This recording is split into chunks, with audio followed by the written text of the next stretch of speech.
Chapter 5. The Writing on the Wall.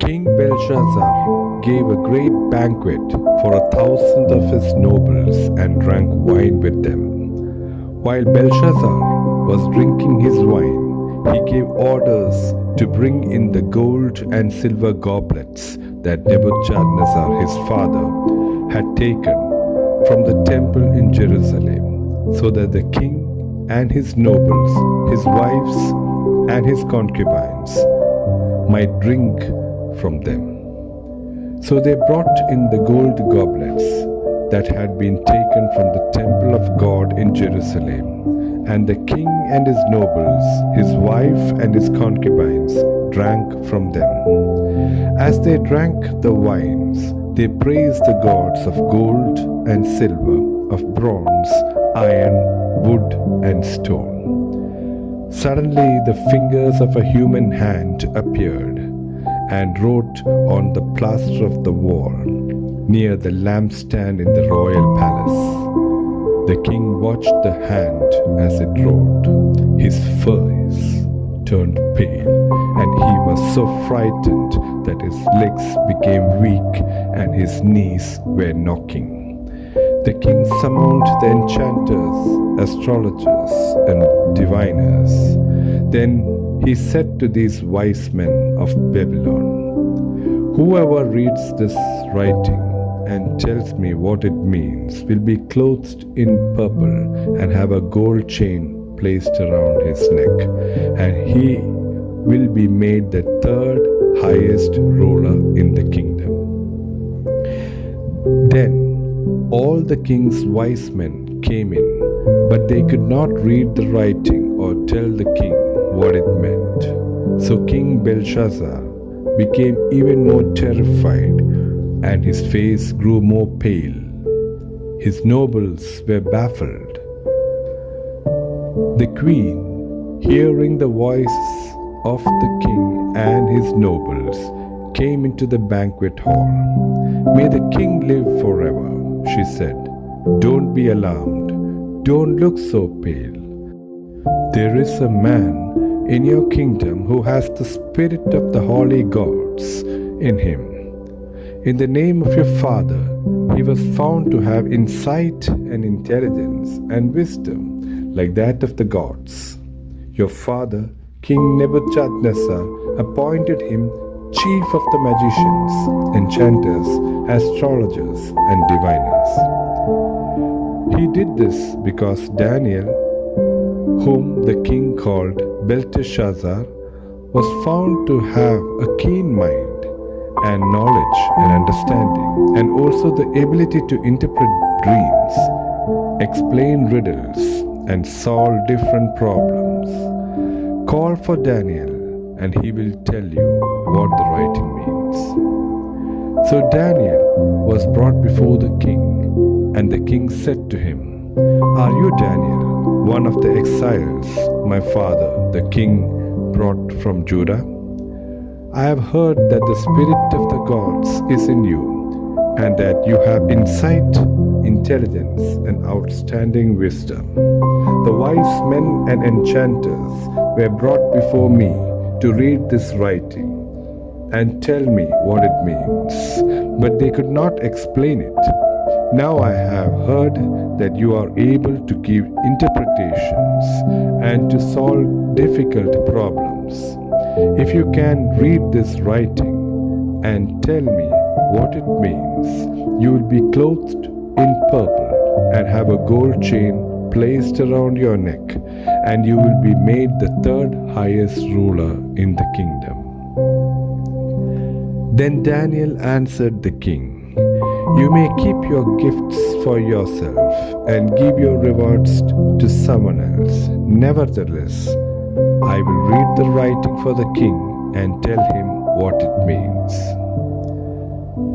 Your Majesty, the Most High God gave your father Nebuchadnezzar sovereignty and greatness and glory and splendor. Because of the high position he gave him, all the nations and peoples of every language dreaded and feared him.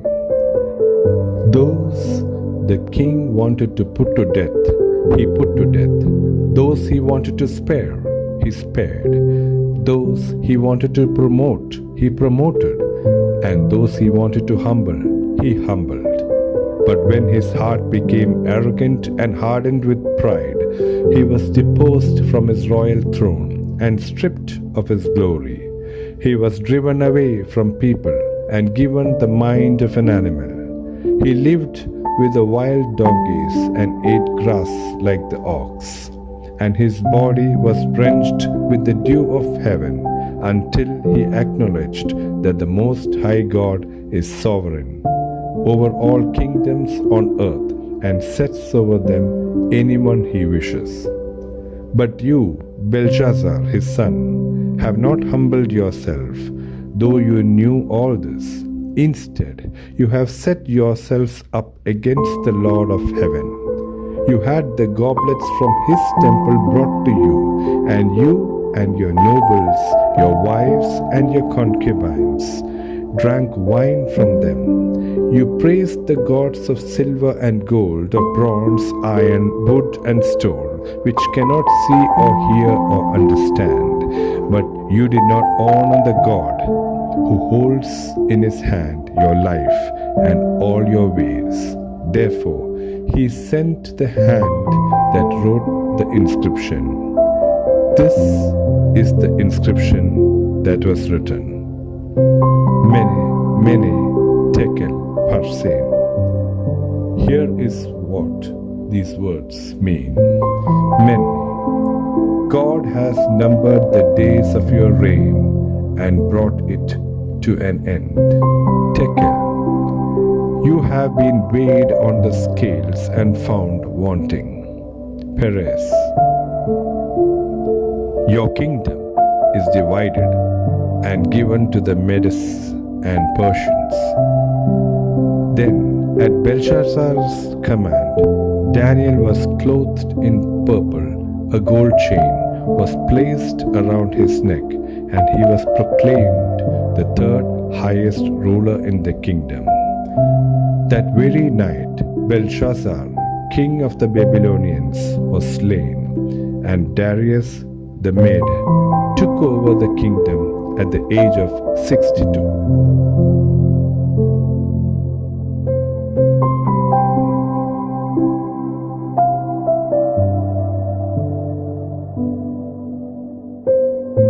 The Book of Daniel, Chapter 6. Daniel in the den of lions. It pleased Darius to appoint 120 satraps to rule throughout the kingdom, with 3 administrators over them, one of whom was Daniel. The satraps were made accountable to them so that the king might not suffer loss. Now Daniel so distinguished himself among the administrators and the satraps by his exceptional qualities that the king planned to set him over the whole kingdom. At this, the administrators and satraps tried to find grounds for charges against Daniel in his conduct of government affairs, but they were unable to do so. They could find no corruption in him, because he was trustworthy and neither corrupt nor negligent. Finally, these men said, "We will never find any basis for charges against this man Daniel, unless it has something to do with the Lord of his God." So these administrators and satraps went as a group to the king and said, "May King Darius live forever." The royal administrators, prefects, satraps, advisors, and governors have all agreed that the king should issue an edict and enforce the decree that anyone who prays to any god or human being during the next 30 days, except to you, your majesty, shall be thrown into the lion's den. Now, your majesty, issue the decree and put it in writing so that it cannot be altered, in accordance with the law of the Medes and Persians, which cannot be repealed. So King Darius put the decree in writing. Now, when Daniel learned that the decree had been published, he went home to his upstairs room, where the windows opened towards Jerusalem. 3 times a day he got down on his knees and prayed, giving thanks to his God, just as he had done before. Then these men went as a group and found Daniel praying and asking God for help. So they went to the king and spoke to him about his royal decree. Did you not publish a decree that during the next 30 days anyone who prays to any god or human being except to you, your majesty, would be thrown into the lion's den? The king answered, the decree stands in accordance with the law of Medes and Persians, which cannot be repealed. Then they said to the king, Daniel, who is one of the exiles from Judah, pays no attention to you, your majesty, or to the decree you put in writing. He still prays 3 times a day. When the king heard this, he was greatly distressed. He was determined to rescue Daniel and made every effort until sundown to save him. Then the men went as a group to King Darius and said to him, remember, your majesty, that according to the law of the Medes and Persians, no decree or edict that the king issued can be changed. So the king gave the order, and they brought Daniel and threw him into the lion's den. The king said to Daniel, may your God, whom you serve continually, rescue you. A stone was brought and placed over the mouth of the den, and the king sealed it with his own signet ring and with the rings of his nobles, so that Daniel's situation might not be changed. Then the king returned to his palace and spent the night without eating and without any entertainment being brought to him, and he could not sleep. At the first light of dawn, the king got up and hurried to the lion's den. When he came near the den, he called to Daniel in an anguished voice, Daniel, servant of the living God, has your God, whom you serve continuously, been able to rescue you from your lions? Daniel answered, may the king live forever. My God sent his angel, and he shut the mouth of the lions. They have not hurt me, because I was found innocent in his sight. Nor have I ever done any wrong before you, your majesty. The king was overjoyed and gave orders to lift Daniel out of the den. And when Daniel was lifted from the den, no wound was found on him, because he had trusted in his God. At the king's command, the men who had falsely accused Daniel were brought in and thrown into the lion's den, along with their wives and children. And before they reached the floor of the den, the lions overpowered them and crushed all their bones. Then King Darius wrote to all the nations and peoples of every language in all the earth, may you prosper greatly. I issue a decree that in every part of my kingdom people must fear and reverence the God of Daniel, for he is a living God, and he endures forever. His kingdom will not be destroyed. His dominion will never end. He rescues and he saves. He performs signs and wonders in the heavens and on the earth. He has rescued Daniel from the power of the lions. So Daniel prospered during the reign of Darius and the reign of Cyrus the Persian.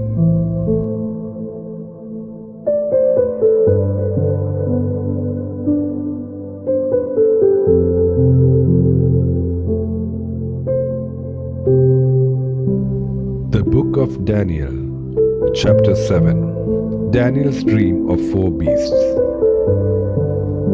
In the first year of Belshazzar, king of Babylon, Daniel had a dream, and visions passed through his mind as he was lying in bed. He wrote down the substance of his dream. Daniel said, "In my vision at night I looked, and there before me were the four winds of heaven, churning up the great sea. Four great beasts, each different from the others, came up out of the sea. The first was like a lion, and it had wings of an eagle. I watched until its wings were torn off, and it was lifted from the ground so that it stood on 2 feet like a human being, and the mind of a human was given to it.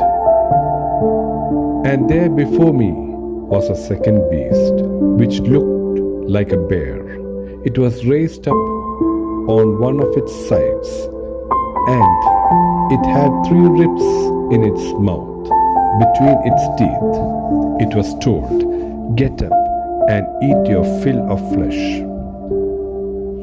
After that I looked, and there before me was another beast, one that looked like a leopard, and on its back it had 4 wings like those of a bird. This beast had 4 heads, and it was given authority to rule. After that, in my vision at night I looked, and there before me was a 4th beast, terrifying and frightening and very powerful. It had large iron teeth. It crushed and devoured its victims and trampled underfoot whatever was left. It was different from all the former beasts, and it had 10 horns.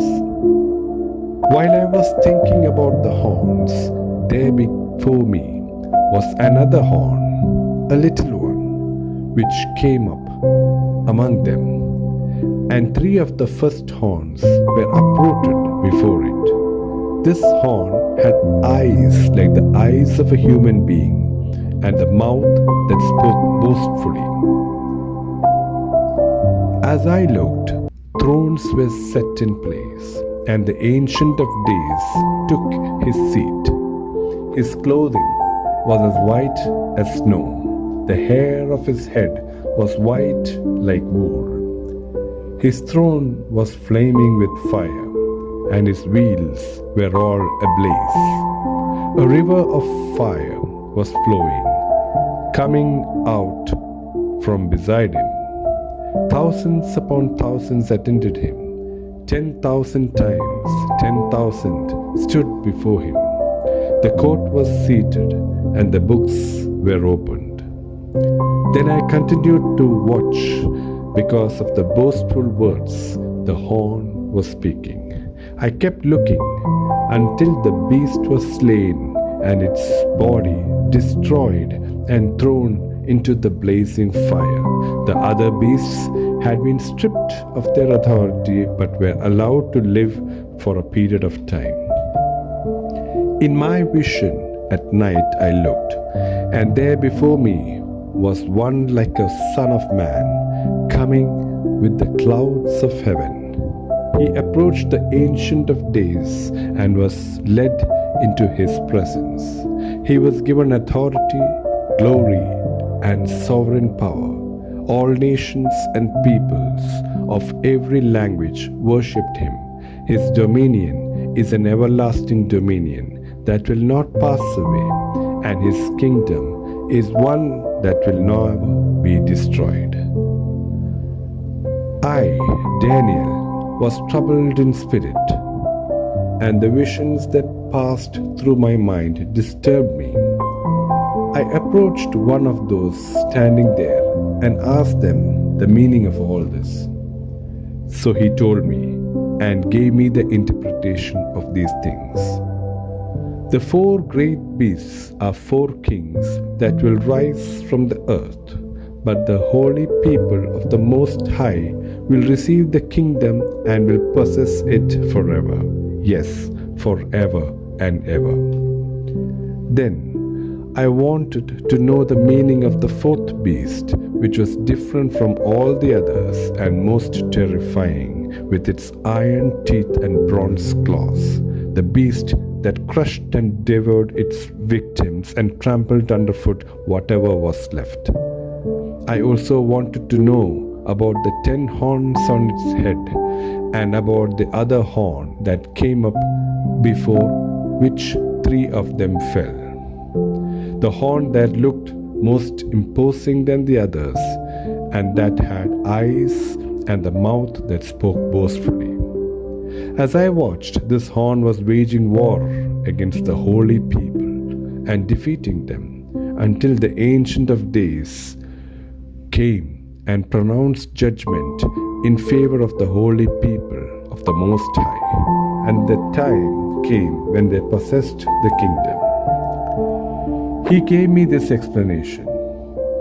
The fourth beast is a fourth kingdom that will appear on earth. It will be different from all the other kingdoms and will devour the whole earth, trampling it down and crushing it. The 10 horns are 10 kings who will come from this kingdom. After them, another king will rise, different from the earlier ones. He will subdue 3 kings. He will speak against the Most High and oppress his holy people and try to change the set times and the laws. The holy people will be delivered into his hands for a times and half a time.